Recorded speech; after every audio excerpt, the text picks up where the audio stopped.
الحمد لله وكفى وسلام على عباده الذين اصطفى أما بعد فأعوذ بالله من الشيطان الرجيم بسم الله الرحمن الرحيم والذين إذا ذكروا بآيات ربهم لم يخروا عليها صما وعميانا وقال عليه الصلاة والسلام المؤمن غر كريم والفاجر خب لعيم صدق الله العظيم وصدق رسوله النبي الكريم ونحن على ذلك لمن الشاهدين والشاكرين والحمد لله رب العالمين. درود شریف پڑھ لیجیے. اللهم صل على محمد عبدك ورسولك وصل على المؤمنين والمؤمنات والمسلمين والمسلمات وبارك على محمد وازواجه وذرياته. معزز سامعین، سورہ فرقان کی ان آیات میں اللہ تبارک و تعالی نے اپنے خاص بندوں کی 13 نشانیوں کو ذکر فرمایا ہے، اور ان نشانیوں کے ذکر کرنے کا مقصد یہ ہے کہ ہر انسان اللہ تعالیٰ کا خاص بندہ بننے کی کوشش کرے، رحمان کا خاص بندہ بننے کی کوشش کرے. ان میں پہلی علامت یہ بیان فرمائی گئی تھی کہ جو رحمان کے خاص بندے ہوتے ہیں یمشون علی الارض ہونا، کہ وہ زمین پر عاجزی کے ساتھ چلتے ہیں اور عاجزی ان کی چال ڈھال سے نمایاں طور پہ ٹپکتی ہیں. دوسری بات یہ ارشاد فرمائی تھی کہ جب جاہل لوگ ان سے کسی بات میں بحث و مباحثہ کرتے ہیں تو وہ بحث و مباحثے میں اپنا وقت ضائع نہیں کرتے، بلکہ سلامتی کی بات کرتے ہیں اور اپنی جان چھڑا لیتے ہیں. تیسری بات یہ ارشاد فرمائی تھی کہ وہ لوگ ایسے ہیں کہ جن کی راتیں رب کے سامنے سجدے میں اور قیام میں گزرتی ہیں، یعنی راتوں کو اپنے رب کی عبادت کرتے ہیں، اور ان عبادات کے باوجود آگے فرمایا کہ وہ لوگ جہنم سے پناہ بھی مانگتے ہیں، اور جہنم سے پناہ مانگنے والے کام بھی کرتے ہیں اور اس کے ساتھ ساتھ پناہ بھی مانگتے ہیں، تاکہ یہ پتہ چلے کہ جہنم سے کسی کو بچانا اور جنت میں داخل کرنا جیسے اس کا سبب عمل بنے گا، اس کا جو طریقہ ہوگا وہ اللہ کا فضل ہوگا. جیسے فرمایا کہ جنت میں کوئی شخص بھی داخل نہیں ہوگا مگر اللہ کے فضل سے، اور فضل کا سبب عمل بنے گا. یہ ایک بہت بڑی بات ہے، کیونکہ ہم لوگ اس کو سوچتے ہیں کہ جناب جب جنت میں اللہ تعالیٰ غفور الرحیم ہے، غفور الرحیم تو ہے، لیکن اس غفار اس کی رحمت کا جو سبب بنے گا وہ عمل بنے گا. جیسے اللہ تبارک و تعالیٰ رازق بھی ہیں، رزاق ہیں، ساری کائنات کو رزق خدا دے رہے ہیں، لیکن اس کے باوجود ہم لوگ اسباب کو اختیار کرتے ہیں. اسباب کو اختیار کر کے پھر ہم اللہ تبارک و تعالیٰ سے دعا کرتے ہیں باپ اس میں برکت ڈال دیں. آگے فرمایا کہ وہ لوگ ایسے ہیں کہ جو اللہ تبارک و تعالیٰ کے ساتھ کسی کو شریک نہیں کرتے، شرک نہیں کرتے.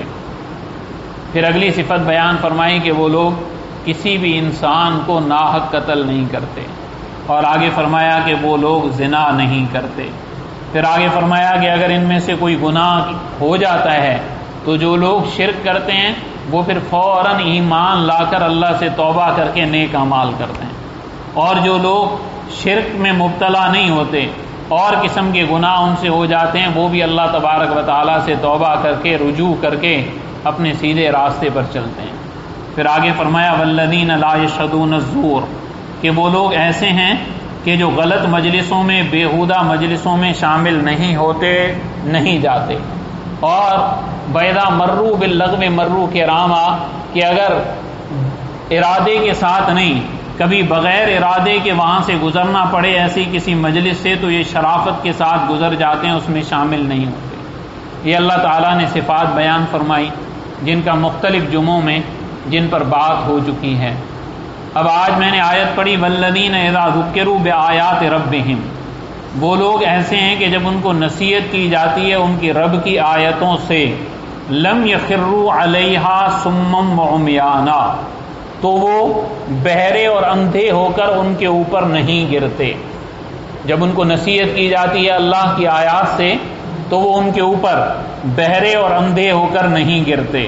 یہاں دو باتیں ہیں، ایک تو ہے قرآن مجید فرقان حمید اور سرکار دو عالم صلی اللہ تعالی علیہ وآلہ وسلم آپ کے مبارک جو ارشادات ہیں ان پر گرنا، یعنی ان کو مخصوص سمجھ کر ان پر گر پڑنا، یہ تو اچھی بات ہے، لیکن سمم و عمیانہ، اندھے اور بہرے ہو کر نہیں گرنا، بلکہ بصیرت کے ساتھ، سوچ سمجھ کے ساتھ اور اپنی پوری فکر کے ساتھ کہ اسلام ہم سے کیا چاہتا ہے، یہ آیتیں ہم سے کیا چاہتی ہیں، یہ ارشادات ہم سے کیا چاہتے ہیں، اس کے مطابق انسان عمل کرے۔ علماء نے لکھا جیسے سمم و عمیانہ میں یہ شامل ہے، اب دیکھیں ہم اور آپ جب آپس میں بات کرتے ہیں اور کسی ایسے شخص کو سمجھانا چاہیں جو بات سمجھ نہیں رہا ہو، جو اپنے بڑے کی عزت اور قدر نہیں کر رہا ہو، تو ہم کیا کہتے ہیں کہ میاں آنکھیں کھولو، دیکھو یہ کوئی غیر نہیں ہے، تمہارا باپ ہے باپ، تمہارا بھائی ہے بھائی، تمہارے چچا ہیں چچا، حالانکہ اس کو پتا ہوتا ہے کہ یہ میرے بھائی ہیں، یہ میرے بابا جان ہیں، یہ میرے چچا جان ہیں۔ اب ہم ان کو کیوں کہہ رہے ہیں کہ آپ کے بھائی ہیں، آپ کے چچا ہیں اور آپ کے بابا جان ہیں؟ صرف اس وجہ سے کہ بابا جان ہونے کا جو تقاضا تھا، چچا جان ہونے کا جو تقاضا تھا، بھائی جان ہونے کا جو تقاضا تھا کہ آپ ان کا ادب کرتے، ان سے لڑتے نہیں، جب آپ نے اس بات پر عمل نہیں کیا گویا کہ آپ کو علم ہی نہیں ہے کہ آپ کے بابا جان ہیں۔ تو قرآن مجید نے فرمایا سمم و عمیانہ، بہرے اور اندھے ہو کر۔ اس کا ایک مطلب یہ ہے کہ جناب قرآن سنا لیکن ایسے ہو گئے جیسے بہرے، کانہ لم یسمعنا، گویا کہ انہوں نے سنا ہی نہیں، اور جب قرآن مجید کی آیتیں اتری اس کو دیکھا لیکن عمل نہیں کیا، گویا کہ انہوں نے دیکھا ہی نہیں، یعنی گویا دیکھا ہی نہیں، سنا ہی نہیں۔ اس کا ایک مطلب یہ ہے کہ عمل بالکل نہیں کیا، تو پتہ چلا بھئی ان کو کچھ پتہ ہی نہیں ہے، پتہ ہوتا تو عمل کرتے۔ اور دوسرا مطلب یہ ہے لم یخروا علیہ صم و عمیانہ، کہ قرآن مجید کی آیتوں پر صحابہ کرام رضوان اللہ تعالی علیہم اجمعین اور اسلاف اور سرکار دو عالم صلی اللہ علیہ وسلم کے طریقے سے ہٹ کر ان کو سمجھنے کی کوشش کرنا، ان سے ہٹ کر اس پر عمل کرنے کی کوشش کرنا، ان سے ہٹ کر اس کا ایک مفہوم اور مطلب سمجھانے یا سمجھنے کی کوشش کرنا، یہ بھی سمم و عمیانہ میں داخل ہے۔ جیسے آج کل کے یہ فتنے چل رہے ہیں، جناب جدید اسکالر نہ قرآن سمجھا نہ دین سمجھا نہ کہیں پڑھا اور قرآن میں رائے زنی کر رہے ہیں، قرآن کے جو ہے وہ کہہ رہے ہیں کہ ہم یہ سمجھ رہے ہیں، ہم یہ سمجھ رہے ہیں، ہم یہ سمجھ رہے ہیں، حالانکہ امام اعظم ابو حنیفہ رحمہ اللہ تعالی جیسا انسان، امام صاحب یہ فرماتے کہ بھئی میرے جو فقہ کے مسائل ہیں، اگر کوئی بھی مسئلہ تمہیں قرآن اور حدیث کے خلاف نظر آئے تو جس صفحے پر لکھا ہوا ہو اس صفحے کو اٹھا کر دیوار کے ساتھ رگڑ دینا،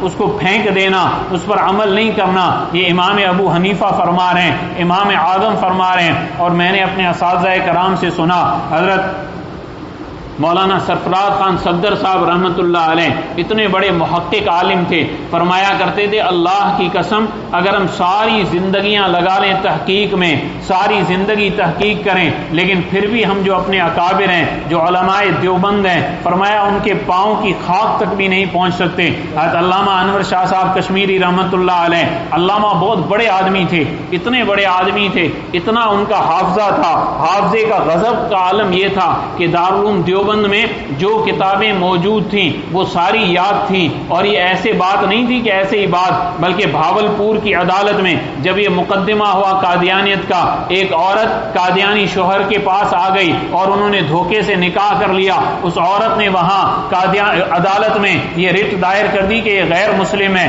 چنانچہ اس کے غیر مسلم ہونے پر دلائل پیش کیے گئے، تو وکیل جو بنایا گیا علامہ انور شاہ صاحب کشمیری رحمۃ اللہ علیہ کو بنایا گیا، تو ان کا کا جو مبلغ تھا اس کا نام تھا شمس الدین، اس نے ایک بات کی کہ علامہ ابن تیمیہ رحمۃ اللہ علیہ نے یہ بات کہی ہے، تو حضرت نے فرمایا کہ ابن تیمیہ کی کتاب لاؤ، اور جج صاحب یہ جھوٹ بول رہا ہے، یہ شخص جھوٹ بول رہا ہے، آپ کتاب لائیں اور اس کتاب کو دیکھیں، اس کے فلاں نمبر صفحے پر فلاں بات ابن تیمیہ نے لکھی ہے، یہ شخص جھوٹ بول رہا ہے۔ اور یہ نہ سمجھنا کہ انور شاہ نے رات یہ کتاب دیکھی ہے، بلکہ میں ایک مرتبہ بمبئی چلا گیا تھا، مجھے کوئی کام تھا، وہاں مجھے 2 دن ٹھہرنا پڑا تھا، تو جس گھر میں ٹھہرا تھا وہاں ابن تیمیہ کی یہ کتاب تھی، میں نے اس کتاب کو دیکھا تھا، اس کو 28 سال گزر چکے ہیں، 28 سال، لیکن حافظے کا یہ عالم تھا، حافظہ اتنا تھا، اس لیے اخبار نہیں سنا کرتے تھے۔ لوگوں نے کہا حضرت آپ اتنے بڑے عالم ہیں، نہ اخبار دیکھتے ہیں نہ سنتے ہیں۔ فرمایا بھائی مصیبت ہو جاتی ہے،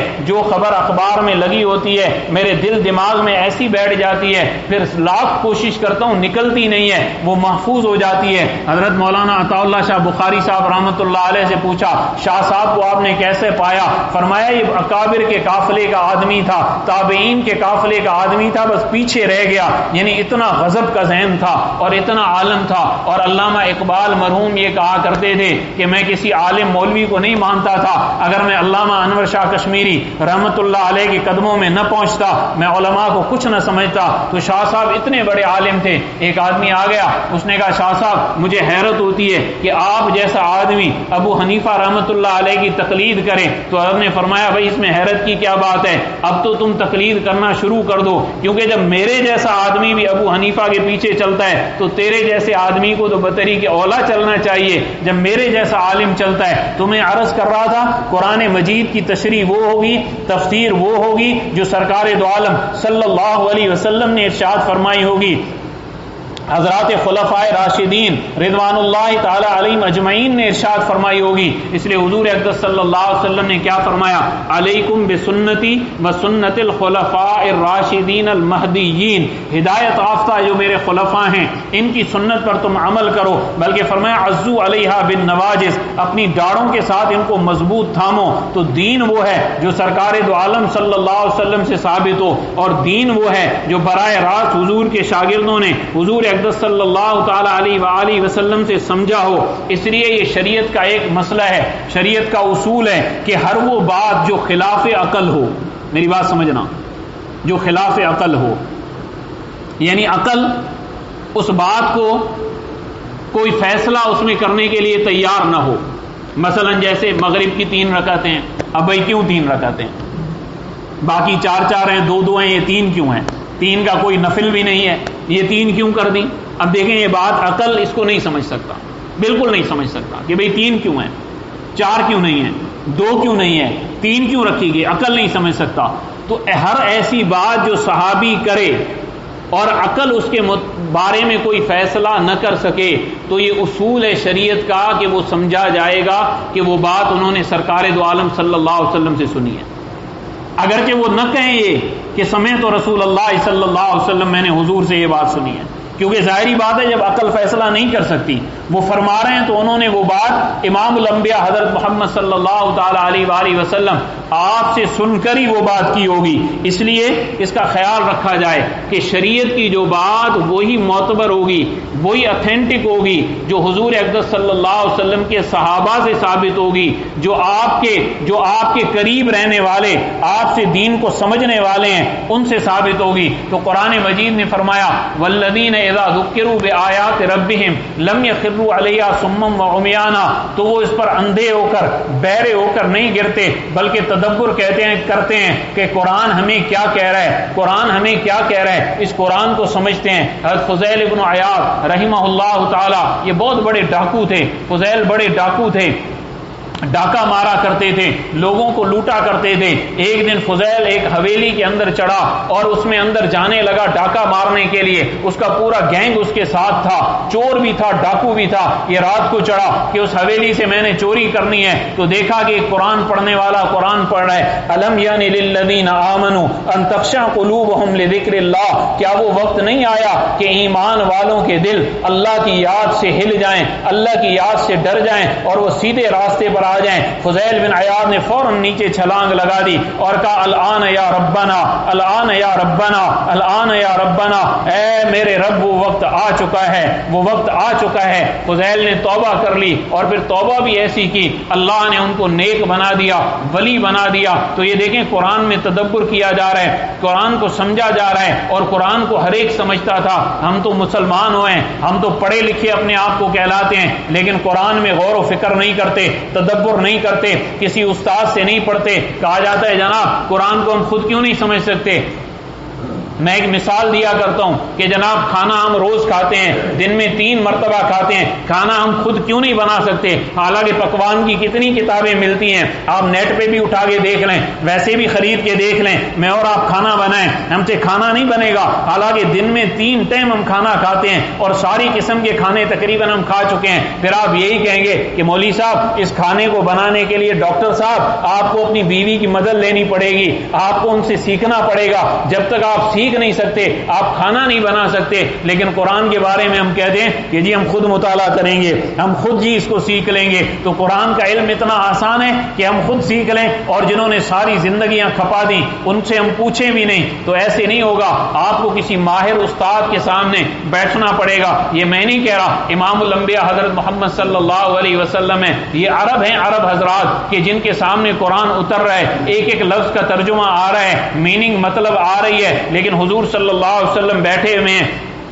قرآن مجید اترا کہ آپ روزے کو پورا کریں کہ یہاں تک کہ یہ ابیض، یہ یعنی سفید اور کالا دھاگا واضح ہو جائے۔ ابد عدی ابن حاتم تائی، حاتم تائی کے بیٹے ہیں، عرب قبیلے کے ہیں۔ صبح آتے ہیں، یا رسول اللہ میں نے آج رات کیا کیا، اپنے تکیے کے نیچے 2 دھاگے رکھے، ایک کالا ایک سفید، اور میں دیکھتا رہا جب تک کالا اور سفید امتیاز نہیں ہوا، جدا جدا نہیں ہوا، میں سحری کرتا رہا۔ تو آپ علیہ الصلوۃ والسلام نے کیا فرمایا، اے عدی تیرا جو تکیہ ہے وہ تو بہت ہی بڑا ہے، تیرا تکیہ بہت ہی بڑا ہے، عدی تو سمجھا ہی نہیں ہے۔ اللہ نے جو سفید دھاگے کہیں یہ صبح صادق کی روشنی اور صبح کاذب کی جو ہے وہ روشنی مراد ہے، تو کیا سمجھا اس کو؟ اب عدی سمجھ رہا ہے جو عرب ہے، عرب سمجھ رہا ہے۔ سرکار دو عالم صلی اللہ علیہ وسلم کے صحابہ آئے اور انہوں نے کہا یا رسول اللہ نے یہ جو آیت اتاری ہے کہ مسلمان وہ ہے، پکا مومن وہ ہے کہ جس نے کبھی بھی ذرہ برابر ظلم نہ کیا ہو۔ اور ظلم کسے کہتے ہیں؟ توجہ کیجئے گا، وضع الشیء فی غیر محلہ، ایک چیز کو اپنی جگہ جو ہے اس کی وہ نہ دینا ظلم ہے۔ ایک چیز کو اپنی جگہ نہ دینا، کسی دوسری جگہ اس کو دے دینا، یہ ظلم ہے۔ تو صحابہ نے کہا ان میں سے کون ہے کہ جس نے ذرہ برابر بھی ظلم نہ کیا ہو؟ اور قرآن کہتا ہے ہدایت والا وہ ہے جس نے ذرہ برابر ظلم نہ کیا ہو، اگر ہو گیا ہو تو توبہ کر لیو۔ یا رسول اللہ ظلم تو ہو جاتا ہے، ایمان کے بعد بھی ہو جاتا ہے۔ آپ نے فرمایا تم سمجھے نہیں ہو، یہاں ظلم سے مراد شرک ہے۔ تو قرآن مجید اتر رہا ہے نبی پر، سامنے صحابہ بیٹھے میں عرب، لیکن قرآن خود آیت اتر رہی ہے وَأَنزَلْنَا إِلَيْكَ الذِّكْرَ لِتُبَيِّنَ لِلنَّاسِ مَا نُزِّلَ إِلَيْهِمْ، ہم نے آپ پر قرآن اتارا تاکہ لِتُبَيِّنَ لِلنَّاسِ، آپ لوگوں کو وضاحت کے ساتھ بیان کریں، واضح کریں، مَا نُزِّلَ إِلَيْهِمْ، جو آپ پر نازل کیا گیا ہے۔ سرکار دو عالم خود تشریح فرما رہے ہیں، تو اس سے پتا چلا تشریح کی ضرورت ہے، اس سے پتا چلا سیکھنے کی ضرورت ہے۔ تو میں عرض کر رہا تھا ہم تو خود قرآن نہیں سیکھتے، وہاں تو بوڑھی عورتیں بھی قرآن سیکھا ہوئی تھی، جوان عورتیں بھی قرآن سیکھی ہوئی تھی، مرد بھی قرآن سیکھے ہوئے تھے، غلام بھی قرآن سیکھے ہوئے تھے۔ عمر بن خطاب رضی اللہ تعالی عنہ ہیں، جمعے کا دن ہے، ممبر پر آپ نے خطبہ دیا ہے، خطبے کے دوران یہ ارشاد فرمایا کہ لوگوں میری بات سنو، یہ عورتیں ہم ان کا مہر رکھتے ہیں تو ہم ان کا مہر زیادہ رکھتے ہیں، پھر یہ بعد میں طلاق لے لیتی ہیں، دوسری جگہ جا کے شادی کر لیتی ہیں اور مہر یہ زیادہ لے جاتی ہیں، پھر دوسری جگہ نکاح کرتی ہیں۔ اب ان کا مہر میں مقرر کرتا ہوں کہ اس سے زیادہ ان کا مہر نہیں ہونا چاہیے، کم مہر رکھا کرو، زیادہ مہر نہ رکھا کرو۔ حضرت عمر نے جمعے کے دن بیان کر دیا، نماز پڑھائی، فرض نماز پڑھا کہ آپ باہر نکلے، ایک بوڑھی عورت آ گئی اور کہا امسک یا عمر، عمر رک جا، کیا تو نے قرآن پڑھا ہے؟ حل قرأت القرآن، کیا تو نے قرآن پڑھا ہے؟ عمر نے فرمایا بالکل پڑھا ہے۔ کہا دیکھو قرآن تو کیا کہتا ہے کہ آتاخذونہ قنطارا، اگر یہ عورت جس کو تم طلاق دے رہے ہو تمہارے گھر میں آ کر بسی ہے، تمہارے ساتھ رہی ہے، قنطار، اس کو اگر تم سونے کا ڈھیر بھی مہر میں دے رہے ہو تو واپس لینے کی گنجائش نہیں ہے۔ قرآن تو کہے ڈھیر اور عمر کہے کہ نہیں ڈھیر نہیں دینا، اتنا اتنا کرنا ہے، اتنا دینا ہے، تو عمر تو نے کیا قرآن نہیں پڑھا؟ حضرت عمر کی آنکھوں سے آنسو آ گئے، کتنے بڑے انسان ہیں، واپس آئے، مسجد نبوی میں آئے، ممبر پر کھڑے ہو گئے اور کھڑے ہو کر فرمایا لوگو مدینہ والو، تو عمر سے زیادہ قرآن تو مدینہ کی بوڑھی عورت جانتی ہے، مدینہ کی بوڑھی عورت جانتی ہے جس نے عمر کی غلطی نکال لی۔ اب یہ دیکھو قرآن سمجھا جا رہا ہے، سرکار دو عالم صلی اللہ علیہ وآلہ وسلم کے صحابہ قرآن کو سمجھ رہے ہیں، سمجھ کر پھر عمل کر رہے ہیں، پھر زندگی تبدیل ہو رہی ہے۔ آج ہم نے قرآن کو سمجھا ہی نہیں، سمجھنے کی کوشش ہی نہیں کی، اس لیے زندگی تبدیل نہیں ہو رہی۔ وہ بدو جو دیہاتی تھے وہ بھی قرآن سنتے تھے، میں بارہا یہ واقعہ سنا چکا ہوں۔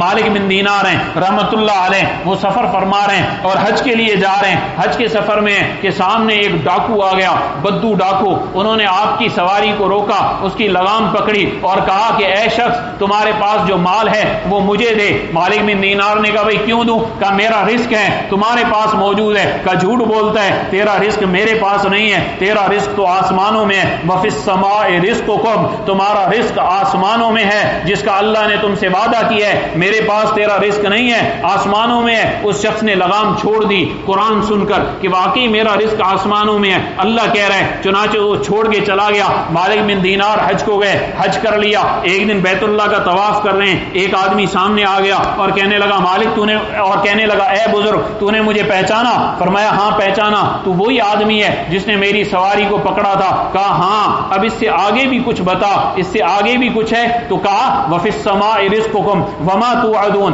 فورب السماء والارض، اللہ کی قسم جو آسمانوں کا بھی رب ہے زمین کا بھی رب ہے، یہ بات برحق ہے، یہ جھوٹی نہیں ہے۔ مثل ما انکم تنطقون، جس طرح تم بات کرتے ہو، گفتگو کرتے ہو، یہ بات سچی ہے، اسی طرح یہ بات بھی سچی ہے کہ تمہارا رزق آسمانوں میں ہے، یہ جھوٹ نہیں ہے۔ تو اس شخص نے ایک چیخ ماری اور کہنے لگا اے بزرگ وہ کون سا ظالم انسان تھا جس کو یقین دلانے کے لیے خدا کو قسم اٹھانی پڑی، خدا کو قسم اٹھانی پڑی؟ یہ قرآن تھا۔ جو سمجھتے تھے ان کی زندگیاں تبدیل ہو جاتی تھی، جو نہیں سمجھے ان کی زندگی ویسے ہی رہے تو نام کے مسلمان، وہ معزز تھے زمانے میں، مسلمان ہو کر ہم ہوئے ذلیل و خوار تارک قرآن ہو کر آج ہم نے قرآن کو سمجھا ہی نہیں، سمجھنے کی کوشش ہی نہیں کی، ورنہ یہ قرآن تو زندگیوں میں انقلاب ڈال دیتا ہے، یہ تبدیلیاں لے آتا ہے۔ حضرت عمر رضی اللہ تعالیٰ عنہ کے زمانے میں کتنی واقعات آتے ہیں قرآن کو سمجھنے کے، سرکار دو عالم صلی اللہ علیہ وسلم کے زمانے میں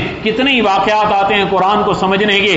آج مسلمان قرآن سے دور ہے، ہٹ گیا قرآن سے، دنیا کی چیزوں کے لیے اس کے پاس وقت ہے، 2 گھنٹے جناب اس کے بچے نے ٹیوشن پڑھنی ہے، 6 گھنٹے اس کے بچے نے جناب اسکول میں جانا ہے، اور پھر قاری صاحب کو گھر بلانا ہے کہ 20 منٹ اس کو قرآن پڑھا دے۔ قاری صاحب کو میسج آتا ہے آج چھٹی کر دو، ہمارا بچہ ٹیوشن پہ کام زیادہ مل گیا ہے، ہمارے بچے کو یہ ہو گیا ہے۔ ٹیوشن کی چھٹی نہیں ہو سکتی، اسکول کی چھٹی نہیں ہو سکتی، قرآن کی چھٹی ہو جاتی ہے، حالانکہ قرآن کی تو چھٹی نہیں ہونی چاہیے۔ ان کو پہلے مسلمان بناؤ، یہ قرآن ناظرہ بھی پڑھیں، پھر ایک اچھے استاد کے پاس ان کو تعلیم دلاؤ۔ مجھے حیرت ہوتی ہے، ٹیوشن پڑھاتے ہیں انگلش، میں نہیں منع کرتا اس کو آپ نہ پڑھائیں، اچھے سے اچھا ٹیوٹر تلاش کیا جاتا ہے، اس کی فیس بھی دی جاتی ہے، اس کی ٹائمنگ کو بھی دیکھا جاتا ہے، اس کے لیے رکشے بھی لگوائے جاتے ہیں آنے جانے کے، لیکن قرآن پڑھنے پڑھانے کے لیے ہمارے پاس وقت نہیں ہے۔ ہم کہتے ہیں کہ جناب کوئی بھی آ جائے، مولوی صاحب کسی کو بھی بھیج دو قرآن پڑھا دے، کسی کو بھی بھیج دو، کیا کوئی ایسے ہی قرآن پڑھا لے گا؟ ایک عام سا آدمی، اور اگر کوئی اچھا ہے پڑھنے پڑھانے والا اس سے کہتے ہیں ہمارے گھر پہ آ جاؤ پھر قرآن پڑھاؤ، بھائی ہمارے پاس بھیج دو، بھائی ہمارے پاس ٹائم نہیں ہے، اور تم آؤ پابندی کرو یہ 20 منٹ ہیں اس میں ہمیں قرآن سکھا دو، قرآن کے لیے 20 منٹ، قرآن کے لیے 25 منٹ۔ پھر کیا ہوتا ہے کہ جب یہ انسان بڑے عہدے پہ پہنچ جاتا ہے، اوپر چلا جاتا ہے، پھر یہ نام کا مسلمان ہوتا ہے، کیونکہ اس نے قرآن کو سمجھا ہوا نہیں ہوتا، اس کے سامنے قرآن نہیں ہوتا تو یہ بھٹک جاتا ہے، غلط چلا جاتا ہے، اور جب اس کے سامنے قرآن ہوتا ہے عمل میں کوتاہی ہو جاتی ہے، لیکن یہ عقیدے میں مضبوط رہتا ہے، یہ بھٹکتا نہیں ہے، اور یہ تربیت گھر سے ہوتی ہے، یہ تربیت دین سے ہوتی ہے، یہ تربیت قرآن سے ہوتی ہے۔ اس لیے میری گزارش ہے اپنی اولاد کو قرآن پڑھائیں، میں یہ نہیں کہتا ان کو دنیا کی تعلیمیں چھڑوا دیں، اپنی اولاد کو قرآن پڑھائیں، اور ہر آدمی یہ کوشش کرے جو جہاں کا ہے، اپنے امام صاحب کو اس بات کا پابند کرے کہ اس کی مسجد میں درس قرآن ہونا چاہیے، درس قرآن ہونا چاہیے، اور درس قرآن کے لیے وقت بھی نکالیں۔ یہ نہیں مولوی صاحب وہ وقت رکھیں گے جس میں آپ سب موجود ہو، بلکہ آپ سب اس کو اپنی ضرورت سمجھے. جیسے جاب پہ جانا میری ضرورت ہے، زمین پہ جانا میری ضرورت ہے، تجارت کو وقت دینا میری ضرورت ہے، اور یہ ساری ضرورتیں دنیا کی ہیں. قرآن کو وقت دینا بھی میری ضرورت ہے. یہ دنیا کی بھی ہے، آخرت کی بھی ہے، یہ دونوں جہانوں کی ضرورت ہے. لیکن ہمیں وقت ہی نہیں، ہم کسی کے سامنے بیٹھنے کے لیے تیار ہی نہیں. اور عجیب بات یہ ہے کہ مولوی کے سامنے بیٹھنے کے لیے تیار نہیں ہے، کیونکہ ہم زیادہ پڑھے لکھے. اور حالانکہ ہمیں خود میں اپنی بات کر رہا ہوں، ہمیں شرم محسوس نہیں ہوتی جو بات ہمیں نہیں پتا. بہت سے لوگ ہیں مجھے ٹیلی فون کرتے ہیں کہ جی فلاں مسئلہ بتا دیں. میں کہتا ہوں جی ابھی ذہن میں نہیں ہے، دیکھ کے بتاؤں گا، بعد میں پوچھ لیں. مجھے کرتے ہیں ساتھی، میں انہیں کہہ دیتا ہوں جی ابھی میرے ذہن میں نہیں ہے، بعد میں دیکھ کر بتاؤں گا، یا نہیں ملا مجھے جی پوچھ کر بتاؤں گا. اور کتنی ہمارے ڈاکٹر حضرات ہیں، دوستی ہے ان کے ساتھ، ایک تعلق ہے محبت والا، وہ بھی بڑا خیال کرتے ہیں. وہی بیماری بار بار ہمارے بچے کو لگتی ہے، میں بار بار ڈاکٹر حضرات سے پوچھتا ہوں، بار بار پوچھتا ہوں. ہم تو اس میں شرم محسوس نہیں کرتے. گاڑی خراب ہو جاتی ہے، ڈرائیوروں کو فون کرتا ہوں، اس میں کوئی شرم ہم محسوس نہیں کرتے. لیکن آپ لوگ، عجیب بات ہے کہ دین کے سیکھنے میں شرم محسوس کرتے اور یہ کہتے ہیں کہ جی ہم پڑھے لکھے ہیں، ہم سمجھدار ہیں، ہمیں کیا ضرورت ہے، ہم اس سے یہ پوچھیں. پھر ایک بات یہ بھی آ جاتی ہے، اچھا میں مولوی صاحب سے پوچھوں، تو آپ ایسے کیا کریں، مجھے میسج ہی کیا کریں، میسج کیا کریں، اور میں میسج میں ہی انشاءاللہ آپ کا جواب دوں. آپ اپنا نام بھی نہ لکھیں، ان ناؤن نمبر سے ہی میسج کر دیں کہ جی یہ مسئلہ ہے، اس کا جواب کیا ہے، یہ مسئلہ ہے، اس کا جواب کیا ہے. اور مسلمان ہیں، ہماری ضرورت ہے سیکھنا، ہماری ضرورت ہے سیکھنا. اس لیے قرآن کو سیکھیں، دین کو سیکھیں، اور کم از کم اپنے محلے کے امام کو اس چیز کا پابند بنائیں کہ آپ کے یہاں درس قرآن ہوا کریں، قرآن کو سمجھیں اور اس کو باقاعدہ وقت دیں، باقاعدہ وقت دیں. اگر اتنا بھی وقت کسی کے پاس نہیں نکلتا تو کم از کم علماء سے پوچھ کے جو معتبر تفسیر ہے اس تفسیر کا مطالعہ کرے. لیکن وہ بھی ایسے کرے جہاں بات سمجھ میں نہ آئے اس کو پینسل سے نشان لگا دے. پھر ٹائم لے کر جس عالم کو وہ اچھا سمجھتا ہے، سمجھدار سمجھتا ہے، اس کے پاس جائے اور اس سے جا کے کہے کہ جی یہ بات میں نے پوچھنی ہے آپ سے، یہ بات مجھے سمجھ میں نہیں آئی، یہ بات ذرا مجھے سمجھا دیجئے. کیونکہ قرآن مجید ہے، ایک آیت ایک جگہ لکھی ہوئی ہے، دوسری آیت دوسری جگہ لکھی ہوئی. ہم نے تو ایک آیت پڑھی، پھر اگلی آیت جو دوسری جگہ لکھی ہوئی ہے اس نے اس حکم کو ختم کر دیا. جیسے کہ بہت سی ایسی مثالیں ہیں، انشاءاللہ وہ آئندہ جمعے میں تھوڑی سی عرض کر دوں گا. تو اس کو دیکھنا چاہیے. اب آپ نے تو ایک آیت پڑھی، آگے تو دیکھا ہی نہیں آگے کیا ہے. تو آگے دیکھیں گے تب پتہ چلے گا. وہ آدمی بتائے گا جس کے سامنے پورا قرآن ہو. جیسے ایک مثال دے دیتا ہوں، دارالعلوم دیوبند کے صدر مفتی تھے، مفتی عزیز الرحمان صاحب دامت برکاتہم اللہ علیہ، صدر مفتی تھے رحمت اللہ علیہ. بہت بڑے آدمی تھے، بہت بڑے آدمی. وہ رات کو لیٹے، نازک مزاج تھے، بڑے گھرانے کے تھے، صدر مفتی تھے. رات کو لیٹے تو خیال آیا کہ قرآن مجید میں وَلَيْسَ لِلْإِنسَانِ إِلَّا مَا سَعَىٰ، کہ انسان کو وہی حاصل ہوگا جو اس نے کوشش کی ہے. اور حدیث میں آتا ہے ایک آدمی مر گیا، آپ اس کو قرآن پڑھیں، بخشیں، قرآن کا ثواب ملے گا. آپ اس کے نام پہ خیرات کریں، اس کا ثواب ملے گا. نفل پڑھ کے دعا کریں، اس کا ثواب ملے گا. تو قرآن تو کہتا ہے کہ جو خود کوشش کرے گا اس کو ملے گا. اور یہ کوشش تو مردہ کی نہیں ہے، تو میری اور آپ کی ہے. اس بات میں ذہن الجھ گیا. اب نازک مزاج آدمی، فوراً خیال آیا عزیز الرحمان اگر اس حال میں تیرا انتقال ہو گیا تو خدا کو کیا منہ دکھائے گا کہ قرآن اور حدیث میں تجھے تعارض نظر آ رہا تھا. فوراً چپل پہنی اور رات کو ہی چل دیے گنگو. رات کو ہی تقریباً 13 کلومیٹر پیدل اکیلے آدمی گنگو پہنچے. حضرت مولانا رشید احمد صاحب گنگوئی رحمت اللہ علیہ تہجد کے لیے وضو فرما رہے تھے.